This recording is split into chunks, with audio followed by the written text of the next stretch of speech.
le plan sioniste pour le Moyen-Orient, partie 2, plan dit Oded-Yinon. La dernière fois, nous en étions restés à la fin de la page 8, donc aujourd'hui, début de la page 9. Voilà, point 8 et maintenant point 9. L'Irak, une fois de plus, n'est pas différent en substance de ses voisins. Bien qu'ici sa majorité soit chiite et la minorité dirigeante sunnite, tandis que 65% de la population n'a pas son mot à dire en politique, une élite de 20% détient le pouvoir. En outre, il y a une grande minorité kurde dans le nord, et sans la fermeté du régime au pouvoir, l'armée et les recettes pétrolières, l'avenir de l'Irak ne serait pas différent de celui du Liban dans le passé ou de la Syrie aujourd'hui.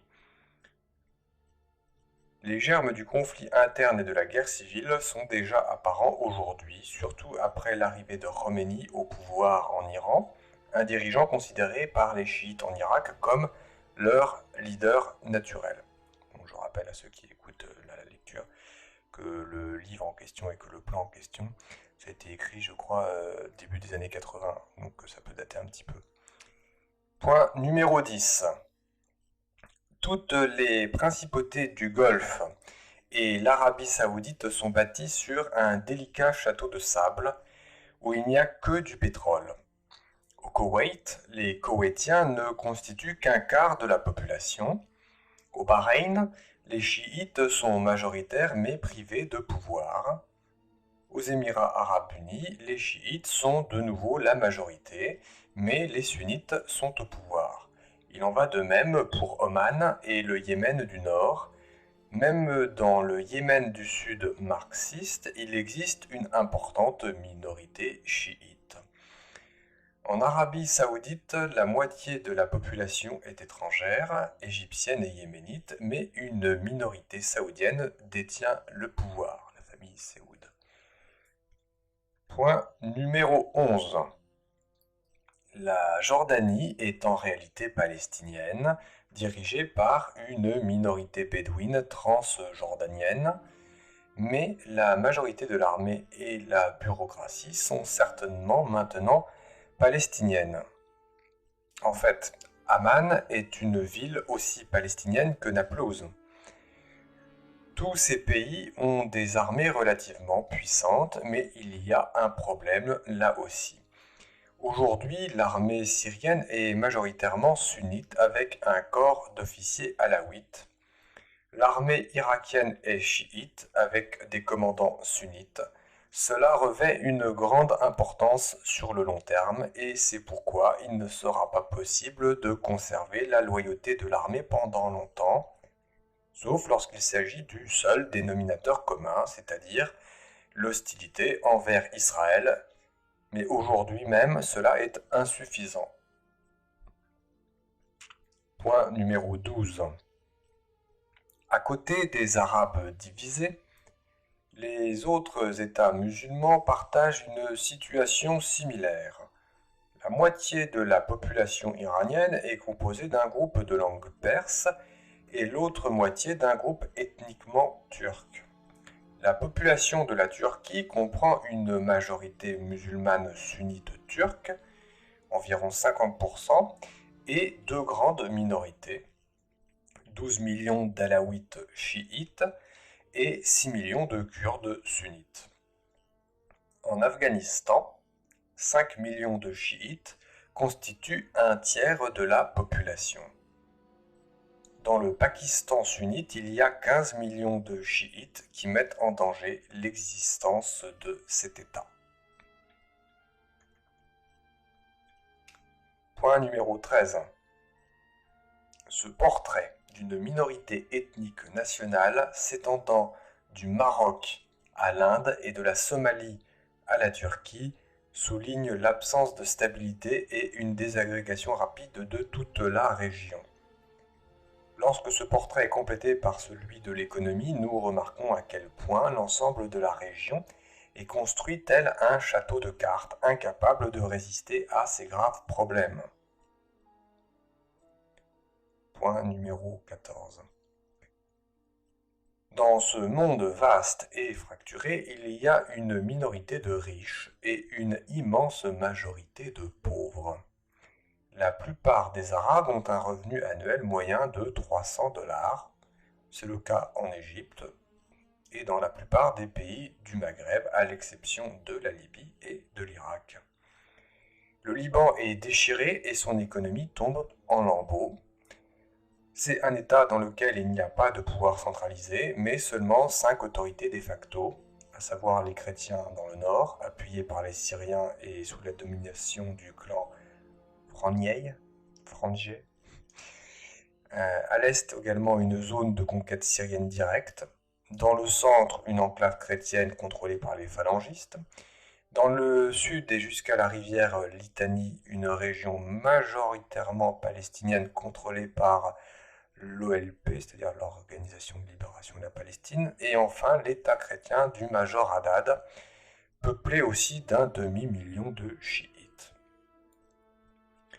La Syrie est dans une situation encore plus grave que le Liban, et même l'aide qu'elle obtiendra à l'avenir suite à l'unification avec la Libye ne sera pas suffisante pour traiter les problèmes fondamentaux de son existence et du maintien d'une grande armée. L'Égypte, quant à elle, est dans la pire des situations. Des millions d'Égyptiens sont au bord de la famine. La moitié de la population active est au chômage et le logement est rare dans cette région, la plus densément peuplée au monde.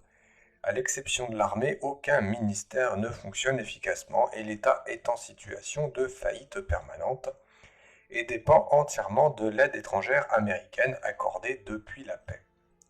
A priori, c'est la paix avec Israël dont il est question. Suite à la guerre, peut-être des 6 jours. Alors, point numéro 15. Dans les pays du Golfe, l'Arabie Saoudite, la Libye et l'Égypte, il y a la plus grande concentration d'argent et de pétrole dans le monde, mais ceux qui en profitent sont de minuscules élites qui manquent du soutien d'une large base populaire et de confiance en soi, quelque chose qu'aucune armée ne peut garantir. L'armée saoudienne, avec tout son équipement, ne peut défendre le régime contre des dangers réels à l'intérieur du pays ou à l'étranger. Et ce qui s'est passé à la Mecque en 1980 n'est qu'un exemple.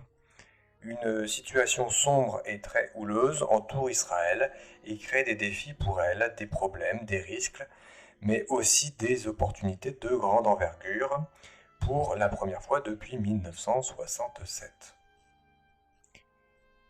Il est probable que les occasions manquées à l'époque deviendront réalisables dans les années 80 dans une certaine mesure et dans des dimensions que nous ne pouvons même pas imaginer aujourd'hui.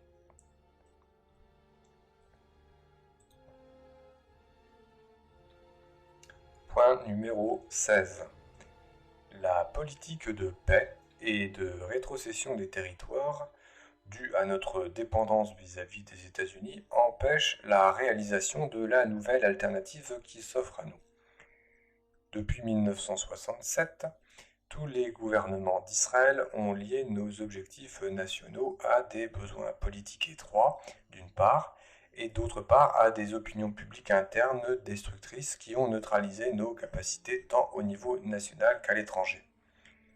Avoir omis de prendre des mesures sur la population arabe dans les nouveaux territoires, acquis dans le cadre d'une guerre qui nous a été imposée, est l'erreur stratégique majeure commise par Israël au lendemain de la guerre des 6 jours.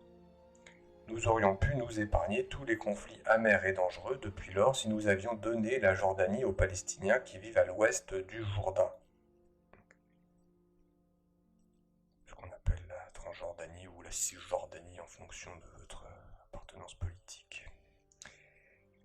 En agissant ainsi, nous aurions neutralisé le problème palestinien auquel nous sommes aujourd'hui confrontés et auquel nous avons trouvé des solutions qui n'en sont pas, telles que le compromis territorial ou l'autonomie, ce qui en fait équivaut à la même chose. Aujourd'hui, nous sommes soudainement confrontés à des opportunités immenses pour transformer foncièrement la situation, et c'est ce que nous devons faire au cours de la prochaine décennie. Sinon, nous ne survivrons pas en tant qu'État. Point 17. Au cours des années 90, l'État d'Israël devra subir de profondes modifications de son régime politique et économique à l'échelle nationale, ainsi que des changements radicaux dans sa politique étrangère, afin de relever les défis mondiaux et régionaux de cette nouvelle ère. La perte des gisements de pétrole du canal de Suez, de l'immense potentiel pétrolifère, de gaz et d'autres ressources naturelles dans la péninsule du Sinaï, géomorphologiquement identique aux riches pays producteurs de pétrole de la région, se traduira par une pénurie d'énergie dans un avenir proche et détruira notre économie nationale. Un quart de notre PNB actuel ainsi qu'un tiers du budget est consacré à l'achat de pétrole. La recherche de matières premières dans le désert du Negev et sur la côte ne modifiera pas cette situation dans un futur proche.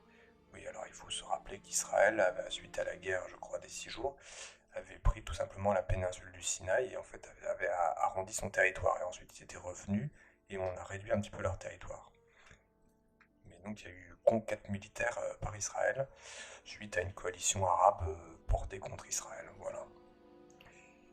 Avec toutes les provocations qu'on peut imaginer. Et qu'actuellement, les Israéliens lorgnent beaucoup sur la Syrie, qui est très riche en pétrole et en gaz, et particulièrement sur la côte maritime syrienne, où vous avez des gisements gaziers et pétroliers particulièrement importants. Et le but étant de réaliser effectivement le grand Israël en morcelant tous les petits États dans des guerres intestines tout autour, et ensuite en faisant agir l'ONU et les États-Unis de manière en fait à pérenniser et à agrandir le territoire d'Israël, en expliquant qu'Israël est un agent pacificateur. Voilà un petit peu l'idée. Point 18. Récupérer la péninsule du Sinaï avec ses ressources actuelles et potentielles est donc une priorité politique qui est bloquée par les accords de paix de Camp David. La faute bien sûr à l'actuel gouvernement israélien et aux gouvernements qui ont ouvert la voie à la politique de compromis territoriaux, les gouvernements de coalition depuis 1967 et la fameuse guerre, je crois, des 6 jours.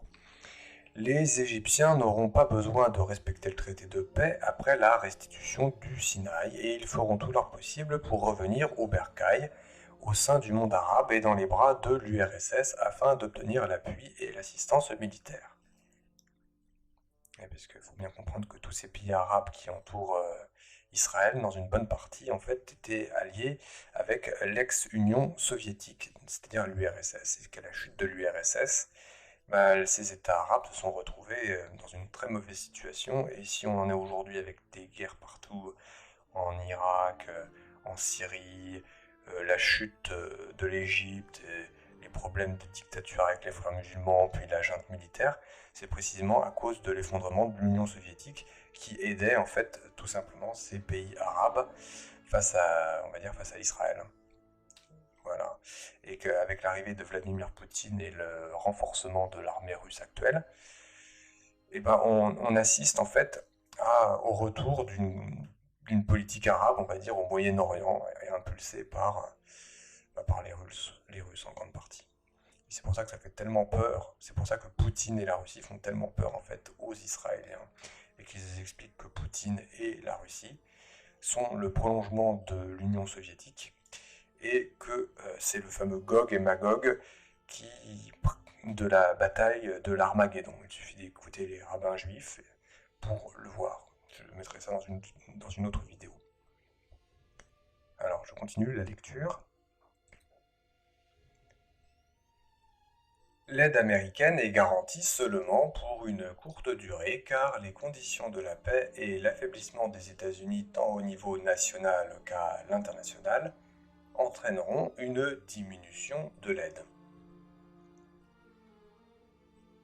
Sans le pétrole et les revenus qui en découlent, avec les énormes dépenses actuelles, nous ne passerons pas 1982 dans les conditions présentes et nous devrons agir pour ramener la situation au statu quo qui existait au Sinaï avant la visite de Sadat et le regrettable accord de paix signé avec lui en mars 1979. bien comprendre que l'auteur de ce plan, enfin le fameux Oded Zinon qui rapporte ce plan, vous explique que Israël se doit de reconquérir tout simplement le Sinaï, c'est-à-dire voilà, donc une partie de l'Égypte, on va dire. Point numéro 19.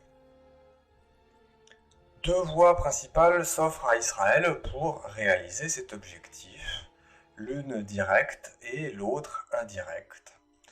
L'option directe est la moins réaliste en raison de la nature du régime et du gouvernement en Israël, mais aussi de la sagesse de Sadat qui a obtenu notre retrait du Sinaï, ce qui a été, à côté de la guerre de 1973, la fameuse guerre du Kippour, son principal exploit depuis qu'il a pris le pouvoir.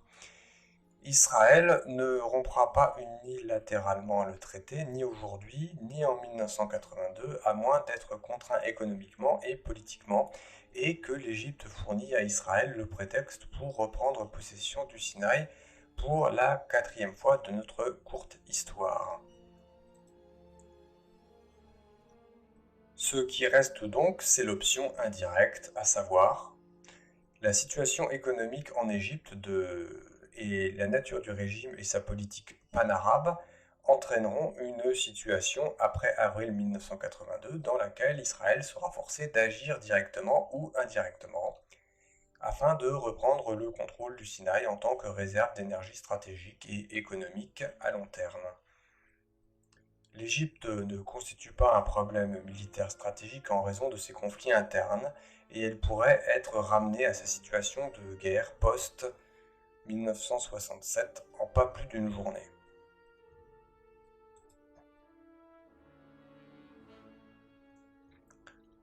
Point numéro 20.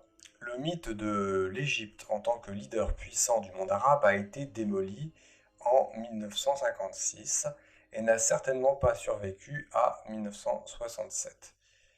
Mais notre politique, comme lors de la restitution du Sinaï, a servi à transformer le mythe en réalité. À vrai dire, la puissance de l'Égypte par rapport à Israël seul et au reste du monde arabe a chuté d'environ 50% depuis 1967. L'Égypte n'est plus la principale puissance politique dans le monde arabe et est au bord de la crise économiquement. Sans l'aide étrangère, la crise est pour demain. À court terme, en raison de la restitution du Sinaï, l'Égypte gagnera plusieurs avantages à nos dépens, mais seulement à court terme jusqu'en 1982. Et cela ne changera pas l'équilibre des pouvoirs à son avantage, et cela provoquera éventuellement sa chute. L'Égypte, au regard de sa politique intérieure actuelle, est déjà moribonde, d'autant plus si l'on tient compte de la rupture croissante entre musulmans et chrétiens. Démanteler territorialement l'Égypte en régions géographiques distinctes est le but politique d'Israël dans les années 80 sur son front occidental. C'est pour ça aussi que vous voyez que les États-Unis ont soutenu les frères musulmans en Égypte. Tout simplement, la création comme ça d'islamisme, de zones islamiques et de conflits intra-religieux permet d'affaiblir les États tout autour. C'est pour ça que vous retrouvez derrière les frères musulmans, vous retrouvez le MI6, vous retrouvez la CIA, et certainement également Israël, hein, même si c'est probablement la personne qu'on ne voit soi-disant jamais. Alors, point numéro 21. L'Égypte est divisée et est déchirée en de nombreux foyers d'autorité. Si l'Égypte se disloque, des pays comme la Libye, le Soudan, ou même des États plus éloignés ne continueront pas à exister sous leur forme actuelle et se joindront à la chute et à la dissolution de l'Égypte. Bon, ça c'était écrit début des années 80, hein, tout début. Vous voyez ce qui s'est passé quand même en Égypte, hein. Vous voyez ce qui s'est passé en Libye, vous voyez ce qui s'est passé au Mali, Tunisie, Algérie, hein, ce qu'on a appelé les printemps arabes, hein, avec BHL, hein, le fameux BHL. Tout ça quand même, ça se déroule bien sous vos yeux, hein. Il n'y a jamais de hasard. Alors je reprends la lecture. La perspective d'un État copte chrétien en Haute-Égypte, aux côtés d'un certain nombre d'États faibles avec un pouvoir très localisé et sans gouvernement centralisé est à ce jour la clé d'un développement historique qui a été seulement retardé par l'accord de paix mais qui semble inévitable dans le long terme. Vous voyez bien les massacres qui ont été commis récemment contre les Coptes et qui entachent depuis longtemps l'histoire de l'Égypte, parce que les Coptes en fait c'est la population normalement principale de l'Égypte. Ils n'ont cessé d'être massacrés comme ça, voilà, tout simplement par les musulmans, et derrière vous retrouvez également l'islamisme, mais au-dessus de l'islamisme vous trouvez également d'autres choses. On utilise les côtés sombres des gens pour une politique, on va dire, supérieure. Et là-dedans tout le monde est responsable, les tireurs de ficelle comme les idiots utiles. Point 22. Le front occidental, qui apparaît à première vue plus problématique, est en fait moins compliqué que le front oriental, où la plupart des événements qui ont fait les gros titres ont eu lieu récemment. La désagrégation totale du Liban en 5 provinces sert de précurseur pour l'ensemble du monde arabe, y compris l'Égypte, la Syrie, l'Irak et la péninsule arabique, qui suit déjà cette voie. On peut penser aussi à la Turquie, parce que la Turquie, on prépare les mêmes choses.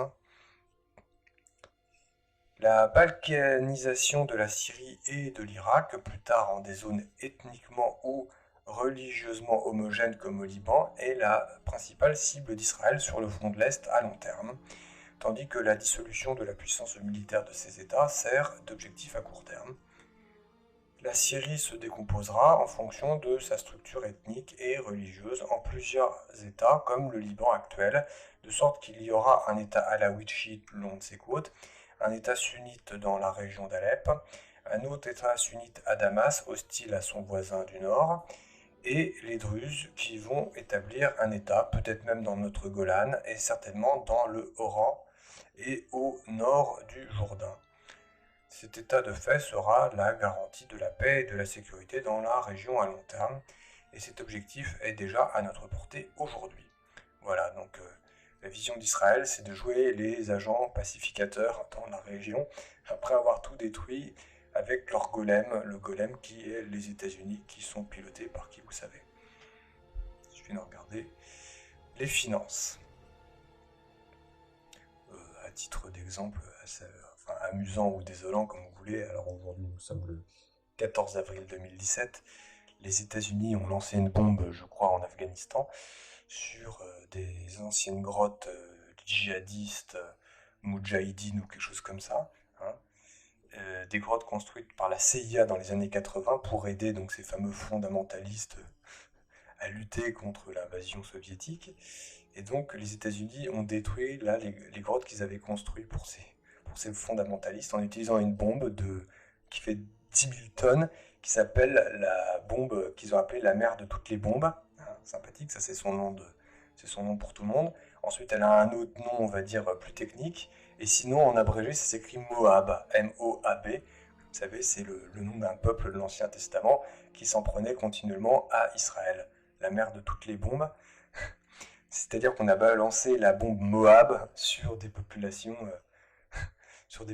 on va dire, en Afghanistan.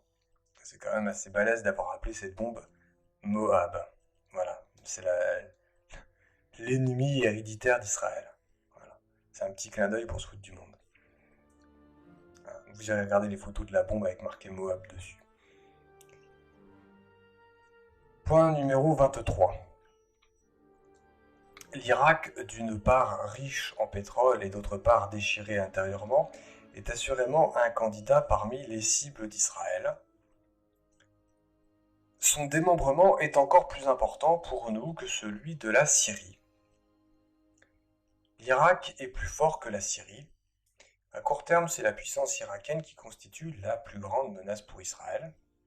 Faut ne pas perdre de vue que juste après, vous avez eu la première guerre du Golfe, puis ensuite la deuxième guerre du Golfe, et puis on pourrait presque dire l'actuelle guerre du Golfe. On en est quasiment à la troisième guerre du Golfe, toujours pour les mêmes raisons.